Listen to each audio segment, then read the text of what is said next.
Aquí vamos a hablar de las noticias económicas importantes que han marcado los últimos días y también de lo que se nos viene encima. Vale la pena prestar atención porque el análisis de hoy podría cambiar por completo la forma de ver el mercado. Después de una de las caídas más salvajes, más brutales que se recuerdan en el S&P 500, el pánico es la única emoción que parece existir. Se oye hablar de colapso, de crisis, de un nuevo lunes negro, pero ¿y si toda esta narrativa dominante estuviera equivocada? ¿Y si justo en medio de todo este ruido y este miedo se estuviera formando una de las mayores oportunidades de compra en años? Lo que vamos a desgranar ahora es una perspectiva profundamente, totalmente a la contra, que podría darle la vuelta a cómo se está viendo la situación actual. Y claro, esa es la pregunta del millón ahora mismo. La masacre bursátil del jueves y viernes pasados ha dejado a los inversores, la verdad, contra las cuerdas. El miedo se puede casi tocar, y la duda es si esto es solo el principio de una caída mucho, mucho más profunda. En los próximos minutos vamos a entender qué está pasando de verdad en los mercados, qué datos hay que mirar y por qué los inversores están reaccionando así. Analizaremos la psicología del pánico, pondremos sobre la mesa una tesis que desafía todo lo que se está diciendo y revelaremos el catalizador que podría cambiarlo absolutamente todo. Todo explicado de forma directa, sin ruido y con perspectiva. Para entender esta visión tan opuesta al consenso, vamos a estructurar el análisis en 4 partes clave. Primero, vamos a diseccionar la anatomía del miedo, para comprender la profundidad del pesimismo que hay ahora mismo. Después, expondremos con detalle la tesis contrarian, que explica por qué la mayoría podría estar muy equivocada. Luego, identificaremos el catalizador oculto que podría darle la vuelta a la situación. Y ya para terminar, trazaremos el camino hacia el rebote, explicando cómo se forma un suelo de mercado. Venga, pues empecemos por el principio. El miedo. Para poder siquiera pensar en la posibilidad de un rebote, primero es absolutamente crucial entender la magnitud del pesimismo que ha inundado cada rincón del mercado. Esto no es una simple corrección, ¿eh? Es un sentimiento de capitulación total. La idea general, lo que se respira en el ambiente, es que esto solo puede ir a peor. Y es que no hay nada como los medios para tomarle el pulso al pánico colectivo. Los titulares no solo informan, sino que capturan y, sobre todo, amplifican el estado de ánimo general. Frases como «este es el crack de Trump» crean una historia potentísima y muy sencilla. Hay una crisis y ya tenemos un culpable. Este tipo de titulares son la señal de que el miedo ha dejado de ser algo técnico, de análisis, para convertirse en una emoción social, un pánico que se retroalimenta y que simplifica una realidad complejísima en una historia de desastre inminente. Pero es que este pesimismo no es solo una sensación, ¿eh? Se ve en datos muy concretos. No estamos hablando solo de los pequeños inversores vendiendo asustados, no. Los grandes fondos institucionales, el llamado dinero inteligente, han actuado con una fuerza arrolladora.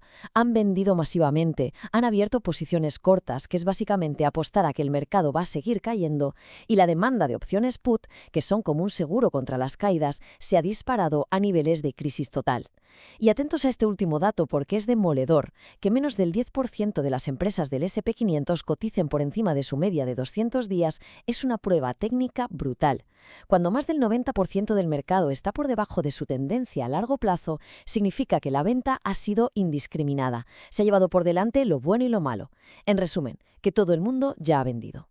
Y si necesitamos un termómetro para medir la fiebre del pánico, ese es el índice VIX. Una lectura de 45 es una auténtica locura. Para que nos hagamos una idea, los niveles por encima de 40 se asocian históricamente a los peores momentos de tensión y capitulación, como el colapso de Lehman Brothers en 2008 o el crash de la pandemia en 2020. Esto no indica una simple preocupación, no. Indica un miedo extremo, un pánico absoluto en el que los inversores pagan lo que sea por protegerse, porque dan por hecho que el desastre es inminente. Y aquí tenemos la prueba visual de esa masacre. Estas 2 barras no son solo líneas en un gráfico, representan la materialización de todo ese miedo, la destrucción de miles de millones en valor de mercado en solo 48 horas. Es un hecho tangible que ha dejado las carteras de inversión tiritando. Este y no otro es nuestro punto de partida, un mercado devastado, un sentimiento en mínimos históricos y un consenso aplastante de que lo peor todavía está por llegar. Muy bien. Ahora que hemos pintado este cuadro de pánico absoluto, vamos a darle la vuelta a la tortilla. La tesis contrarian, o contraria a la corriente, se basa en una idea muy simple pero increíblemente poderosa.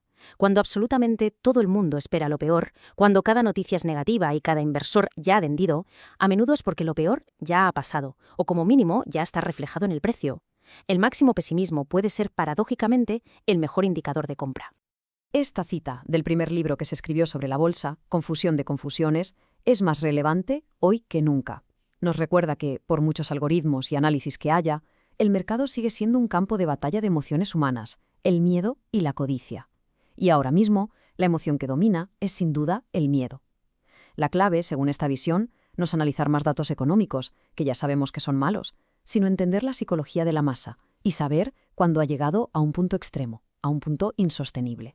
Aquí está el núcleo del argumento. El concepto de sentimiento de mercado es vital. El pánico ha provocado ventas masivas y esas ventas han hundido los precios. Por lo tanto, el precio actual de las acciones ya no refleja la realidad de hoy, sino la expectativa de un futuro catastrófico. ¿Cómo pasa esto? Pues porque los analistas recortan sus previsiones, los modelos de valoración se ajustan con más riesgo y los inversores venden de forma preventiva. La pregunta contrarian es, bueno, ¿y si ese futuro catastrófico que todos dan por hecho no llega o no es tan grave como se piensa? Esto nos deja con dos realidades que conviven a la vez. La primera es la que se percibe, la historia de miedo que domina todas las conversaciones: recesión, guerra comercial, pánico. Pero la segunda es la realidad que ya está descontada, la que está metida matemáticamente en los precios. El mercado ha caído tanto que ya asume que esa recesión y esa guerra comercial son un hecho. O sea, el mercado no está esperando el golpe, actúa como si ya lo hubiera recibido. ¿Y qué ha descontado exactamente? Pues este análisis sugiere que los precios actuales ya meten en la ecuación una probabilidad de más del 60% de una recesión en toda regla. Ya han puesto en precio entre 4 y 5 recortes de tipos de interés de la Reserva Federal, y esto es clave porque la Fed solo hace algo tan drástico en crisis muy profundas. Además, el mercado ya asume una disrupción gravísima y duradera en las cadenas de suministro. Dicho de otra forma, el peor de los escenarios posibles ya está en la cotización. Cualquier noticia que no sea tan apocalíptica podría ser un catalizador positivo. Vale, hemos visto el pánico y la lógica contrarian que dice que lo peor ya está en el precio, pero hay algo que pocos están viendo en medio del caos. Un evento que está a la vuelta de la esquina y que podría ser el interruptor que lo cambie todo. Si lo peor ya está descontado, ¿qué podría hacer que el mercado cambie de rumbo? La respuesta, irónicamente, está en la misma fuente del miedo, la disputa comercial. Pero en lugar de verla como una guerra inevitable, este análisis la ve como una partida de póker de altísimas apuestas.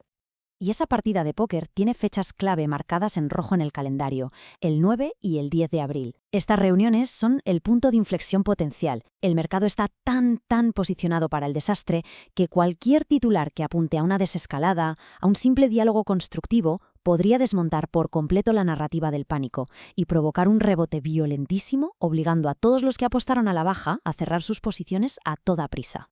Vamos a analizar la lógica del juego. Se argumenta que los aranceles propuestos son tan exagerados que su objetivo real no es ponerlos en práctica, sino usarlos como un farol para forzar una negociación ventajosa. Por otro lado, China, aunque muestre una retórica muy fuerte, necesita sus exportaciones para compensar la debilidad de su mercado interno y garantizar la estabilidad social. A ninguna de las dos superpotencias le interesa de verdad una guerra comercial total y destructiva. Como dice la fuente, ambos se comportan como bravucones, pero los dos tienen demasiado que perder, y eso convierte un acuerdo negociado en el resultado más lógico y racional. Y ojo que esta idea no es una simple especulación. El New York Times publicó un informe sobre una simulación, un juego de guerra comercial que llevó a cabo un equipo de 24 expertos de primer nivel, economistas, diplomáticos, estrategas militares, pusieron a prueba diferentes escenarios de escalada y de negociación. La conclusión principal de esa simulación, pues un resultado final optimista, basado en la lógica de que al final los intereses económicos mutuos empujarían a las dos partes a buscar un acuerdo pragmático en lugar de la destrucción mutua. Ahora bien, y esto es muy importante entenderlo, incluso si esta tesis contrarian es correcta y un rebote es inminente, este no va a ser una línea recta hacia arriba. La recuperación desde un pánico tan extremo rara vez es limpia y ordenada. La formación de un suelo de mercado es un proceso a menudo volátil y caótico que necesita tiempo y paciencia para digerir todo el daño que se ha hecho. Si miramos la historia, en crisis como la burbuja.com del 2000 o la financiera de 2008, vemos un patrón que se repite.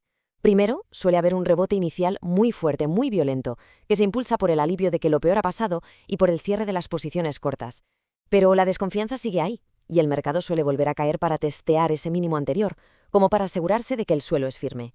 A esto le sigue una fase de movimiento lateral, un periodo de consolidación, que puede ser frustrante, donde la confianza vuelve muy despacio, y solo después de construir esa base sólida, empieza la verdadera recuperación a largo plazo. Hay una última pieza del puzzle que, según este análisis, acaba de encajar. Durante la caída inicial del mercado, Bitcoin como activo de altísimo riesgo se había mantenido sorprendentemente fuerte, lo cual era una anomalía. El hecho de que finalmente también haya caído con fuerza se interpreta como la última ficha del dominó. Como Bitcoin se considera uno de los activos más especulativos, su capitulación final se ve como una señal de que la purga de riesgo ha sido total, que el pánico ha llegado hasta el último rincón del mercado y que el ciclo podría estar listo para empezar de nuevo desde un punto más bajo y quizás más sano. Y esta es la conclusión final que se saca de todo el análisis. Más allá de la volatilidad a corto plazo y del difícil proceso de formar un suelo, la perspectiva a un año vista es optimista. La predicción es clara. Una vez superado el pánico actual y asumiendo un desenlace racional en la disputa comercial, de aquí a 12 meses, el S&P 500 debería estar cotizando a niveles más altos que los actuales. Así que cerramos con esta pregunta, que resume a la perfección el momento actual. El mercado está en una encrucijada, en un choque entre dos fuerzas muy poderosas. Por un lado, el pánico de la masa, un miedo colectivo que se retroalimenta y que proyecta el peor futuro posible. Y por el otro, una lógica fría y contraria, que ve en ese pesimismo extremo, en esa capitulación, la mayor de las oportunidades. El tiempo dirá cuál de las dos se impone.